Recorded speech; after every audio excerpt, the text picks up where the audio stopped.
Hey there, Internet. Welcome to the Hard On Gear channel, where I discuss and review my used and abused knives and gear. Back this week with one more of these wonderful, big, beefy, tanky, Hard On Gear approved Halfbreed blades, knives.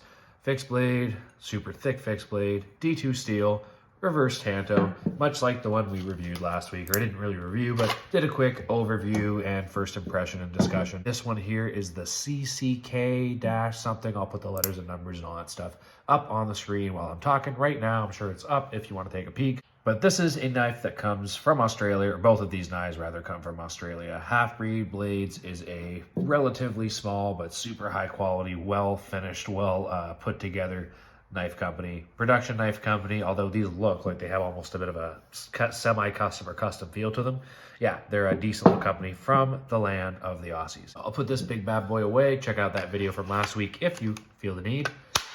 And then come back to this one, which this is totally not a big bulky field knife. I don't know why you'd ever take a knife like this out doing bushcraft stuff. Your hand would be super sore pretty quick. What this is a close quarters clearance knife. That's the CCK, I believe is the acronym, what it stands for. And this is very much meant to stabby stab and probably a little bit less about slicey slice. Now you could certainly slice with this thing, but pinky in there, very uncomfortable. Trying to grip this thing like a normal knife, very uncomfortable. Hand feels like it's gonna slide. I had this discussion last night with a buddy of mine, and this really does seem like the single use and purpose of this knife is to be pulled out in reverse grip and stab, stab, stab. Now, you will notice the retention ring is not round, like my Tor Anaconda or many other karambit ring or retention ring or whatever you want to call it. That little retention ring, however it's shaped, the goal is for that to be able to give you extra retention, obviously, and grip on the knife so that you don't lose it if you are in some kind of a stressful or slippery situation, as well as some different combative and tactical and practical applications to why, this might actually be handy if you were using the knife like this and then you wanted to reverse it so you could actually have full grip and capability to use your hand. So that is a tangent, not relative to this knife at all, except to say that this is not built the same as that round ring, and it does not feel quite as smooth when you're doing that little tricky fun stuff. Now, this is mostly a flourish, and there's not all kinds of practicality to spinning your knife around like this. That being said, there's a time and a place, and there is some theory behind why you would do it in certain times and places. With this knife, I'd say probably less so going to be a thing, and more so you're going to grip and rip this thing out of the sheath from your hip or wherever your plate carrier. As you can see, again, the MOLLE clip there is kind of ready to go on that. Just zipped through the MOLLE webbing, and this thing should be pretty tight.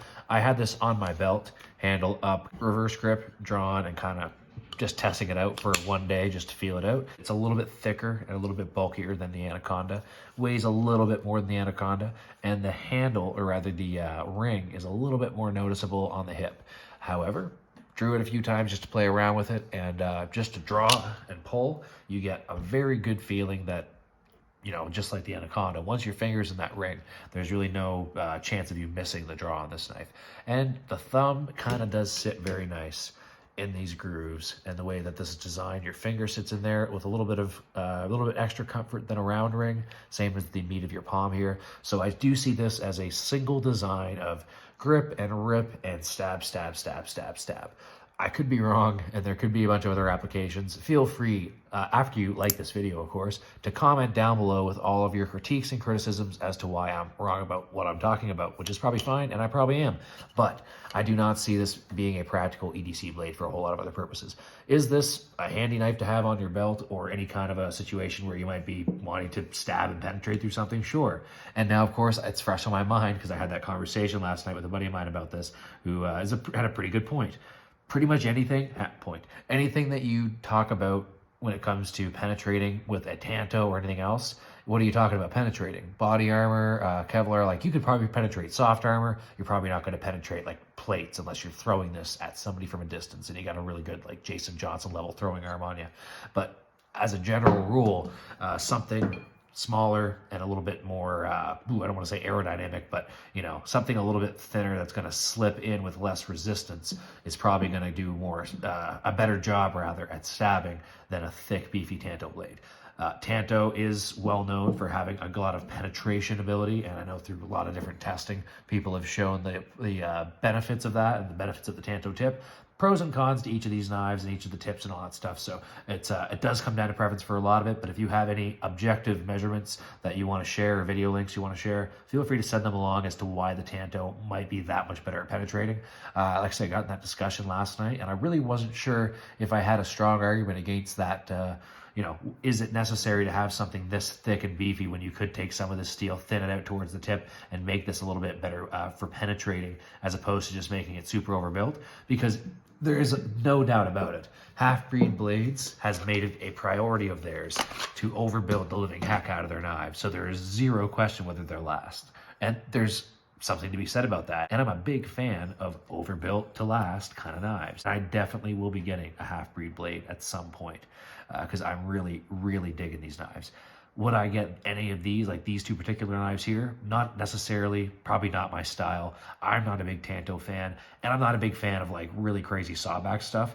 I probably would go for one of their, I think it's the medium infantry knives, somewhere's around that. They're still a pretty big knife, something close to the size of this, but a little bit less overbuilt and a little bit more practical in the construction. I'll definitely take a look at that in the future. But this little CCK thing is, without a doubt, one of the coolest little unique retention ring defensive blades I've got to handle so far. I can definitely say I've never handled anything like it, and probably never quite will, nor will I ever probably buy something quite like this. But as I've said before, one of the lovely things about this current military gig is having a bunch of buddies with a bunch of knives and getting to test them all and show them off for you. Comment below, let me know what you think of this CCK.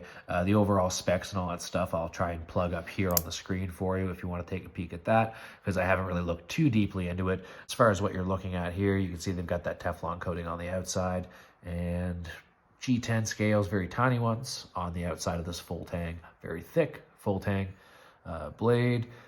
D2 steel, as with I think all of Halfbreed Blades knives that I've seen so far, keeps them relatively affordable. This guy is $275 Australian, so I think it's going to be about $300 Canadian once you get it from any of the Canadian stores. And pretty affordable for the quality of these knives. D2 is that nice medium of not too expensive, but super good edge retention, super durable, super high quality. Just have to watch the corrosion resistance once the Teflon coating wears off. And the Halfbreed Blades logo, I didn't mention this in the last video, but it's actually pretty cool. Obviously, they're going for some kind of a Japanese, I'm assuming Japanese, maybe Chinese, I'm not too good on that, but some kind of a Japanese, I do believe, symbol here. Obviously, though, this is, if you look at it, let me orient it correctly, that's an H and a B for Halfbreed. Pretty sweet. I don't know if this guy has got any kind of origin or history, or I say this guy, but I'm assuming there's like one main driver behind these designs of the Halfbreed Blade Knives Company. I couldn't find much online as to their owner or designer. If anyone has any tips or information, again, comment below. Let's do some knife comparisons here. So we've got the Toray Anaconda for a good little size comparison. Still a pretty thick blade stock, but I don't think any thinner or thicker than it needs to be.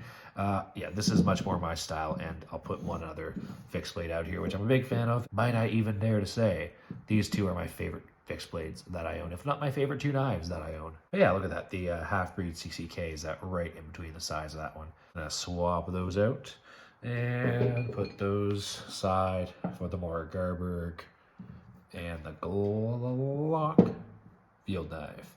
This guy does not get enough action on this channel. I'm a big fan of the Glock field knife. Such a well-designed, bang for your buck, inch for inch beast of a knife. This thing is just as capable as most full-size heavy fixed blades, but half the size, half the weight, and you can still do all kinds of good bush stuff. The saw on the back isn't ideal for a lot of stuff, but for roots, definitely would come in handy if you're doing any kind of trench work and trying to dig a little hole in the ground.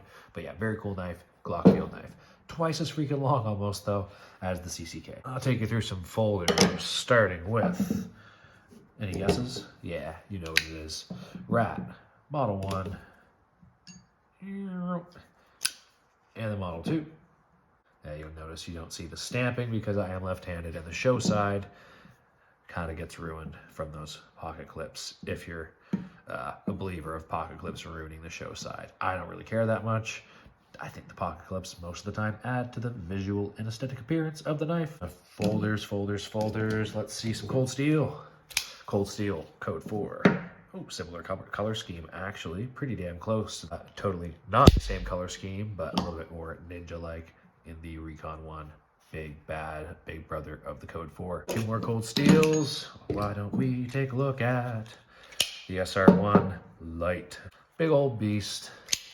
And the Luzon minus maybe about a quarter of an inch of tip right there, which at some point I will resharpen and reprofile. Check out the video when I accidentally, but not so accidentally, took the tip off of that if you feel like watching that torture video. Okay, and why don't we give Spyderco its due? And I'm gonna put it on that side so you can see the golden Colorado, USA Earth, and put the Delica underneath it for the final size comparison of this little overview slash talking a little bit of smack, but mostly praise about the cool Halfbreed blades.